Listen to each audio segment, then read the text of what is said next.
Welcome to solverfy. All right, so I see that you need help with this question, and it says carbon-14 is a radioactive substance that decays over time. One of the most important uses is dating relatively recent archaeological events. In the following table, time t is measured in thousands of years. Is the amount in grams of carbon-14 remaining. So how many grams of carbon-14 are there at the beginning of the experiment? So that is 5 grams. And then it says, what is the average yearly rate of change in carbon-14 during the first 5,000 years?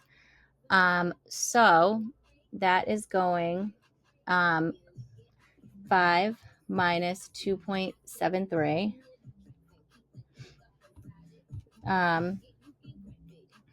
So what you have to do is, okay, so you have to do 0 plus 5 plus 10 plus 15 plus 20, and that's divided by 5. So you have to find the average of your, this is your x value, and now we're going to find the average of our y value. So 5 plus 2.73 plus 1.49 plus 0.81 plus 0.44 and divided by 5, and that's 2.094. And so then we have,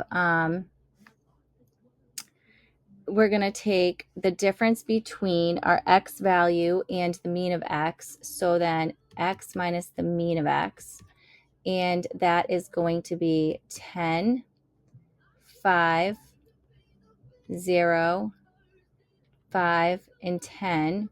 And then y minus the mean of y. And so that's 5 minus 2.094, and that is 2.096. And then I have 2.73 minus 2.094, and that's 0.636, 1.49, and then minus 2.094, that's negative 0.604, and then 2.094 minus 0.81, that's negative 1.284, and then 2.094 minus 0.44, and that's negative 1.654. So I'm going to add, not add them up yet. Now I'm going to multiply these. And so I have 10 times, so this is 20.96, then 5 times 6.36,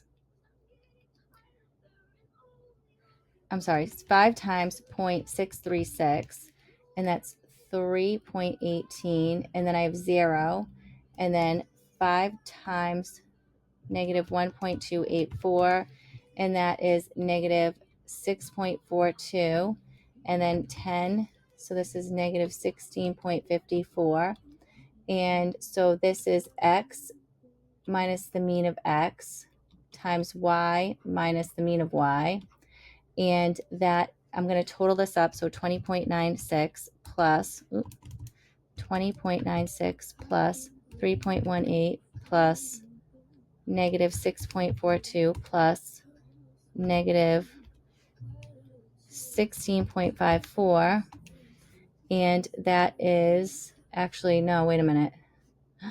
This is negative and this is negative, so this is negative and negative. So negative 20.96 minus 3.18 minus 6.42 minus 16.54, and delete. And so that's negative 47. That's negative 47.1. And this is known as the sum of my products. So then now I'm going to square x minus the mean of x. I'm just running out of room. Oh, no, I'm not. So then I have x minus the mean of x, and I'm going to square it. So that is 100, 25, and 0, 25, and 100. So 200 plus 50, so 250. And to get my slope, I'm going to take negative 47.1 divided by 250. So that way we can read this. This is called the sum of the squares of x. So I'm going to take the sum of my products and divide it by the sum of the squares of x.